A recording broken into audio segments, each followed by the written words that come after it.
금융위원회가 카카오톡과 다음 포털을 운영하는 카카오를 카카오뱅크의 최대 주주로 승인했습니다. 은산분리가 완화된 뒤 처음으로 산업자본이 은행 최대 주주 지위에 오르는 겁니다. 이런 가운데 롯데는 삼겹살 데이 등 판촉 행사 비용을 납품업체에게 떠넘기는 갑질로 과징금을 부과받았습니다. 주요 산업계 이슈들 취재기자와 짚어보겠습니다. 김현우 기자 나왔습니다. 자, 김 기자. 네. 그동안은 금산분리 원칙, 은산분리 원칙이다 해서 논란도 많았고 특별법이 생기는 등 우여곡절이 좀 있었는데 어쨌든 카카오가 이제는 인터넷 전문은행 카카오뱅크의 최대 주주가 될 것으로 보입니다. 네, 카카오뱅크의 최대 주주는 한국투자금융지주입니다. 산업자본이 은행을 사기업처럼 이용할 수 없도록 하는 은산분리법 때문에 카카오는 카카오뱅크의 최대 주주가 될 수 없었는데요. 하지만 정부는 인터넷 은행 출범을 이후 은산분리 완화를 약속했었고 어제 금융위가 한국투자금융지주의 지분 양도 절차를 승인했습니다. 예. 앞으로 한투 지주가 보유하고 있던 카카오뱅크 지분 16%를 카카오에 넘기면 카카오는 카카오뱅크 지분 34%를 보유한 1대 주주가 됩니다. 2대 주주가 된 한투 지주는 5% 미만의 지분만 남기고 지분 29%를 한투 밸류 자산 운용에 넘깁니다. 네, 그럼 카카오가 카카오뱅크의 최대 주주가 되면 어떤 효과가 예상되나요? 네, 인터넷 은행 출범과 함께 기대됐던 금융과 ICT의 융합이 더 빨라질 것으로 예상됩니다.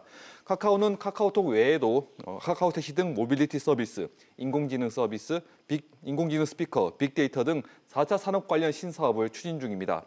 이런 신사업이 은행과 결합해 새로운 서비스가 나올 것으로 예상됩니다.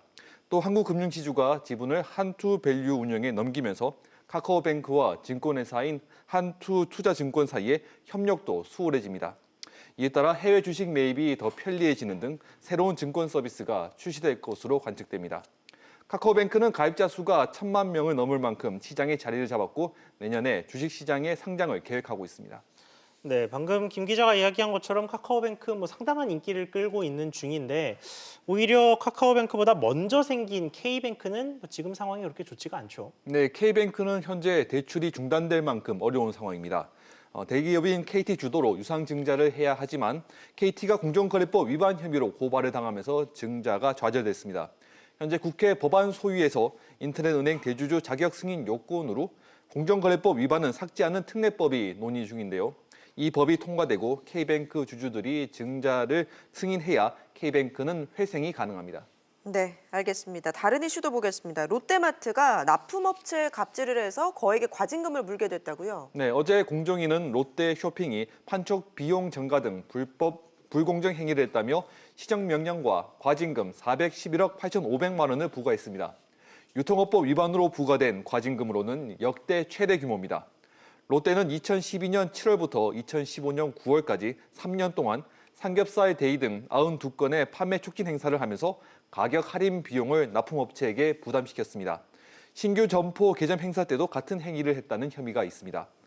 또 납품업체 종업원을 불법으로 파견받고 인건비도 납품업체가 지불하도록 했습니다. 또 PB 상품 개발 비용 일부를 떠넘기거나 행사가 끝난 뒤에도 행사 가격을 유지하라고 강요하는 등 여러 불공정 행위를 저질렀습니다. 그러면 공정위 이런 결정에 롯데 측의 입장은 어떻습니까? 네, 롯데마트는 공정위 결정에 강하게 반발했습니다. 롯데마트는 명확한 법적 판단을 받기 위해 행정소송을 진행할 계획이라고 밝혔습니다. 또 공정위가 유통업을 이해하지 못한 상태에서 내린 판단으로 기업 이미지에 손상을 입었다고 주장했습니다. 네, 김 기자 이야기 잘 들었습니다.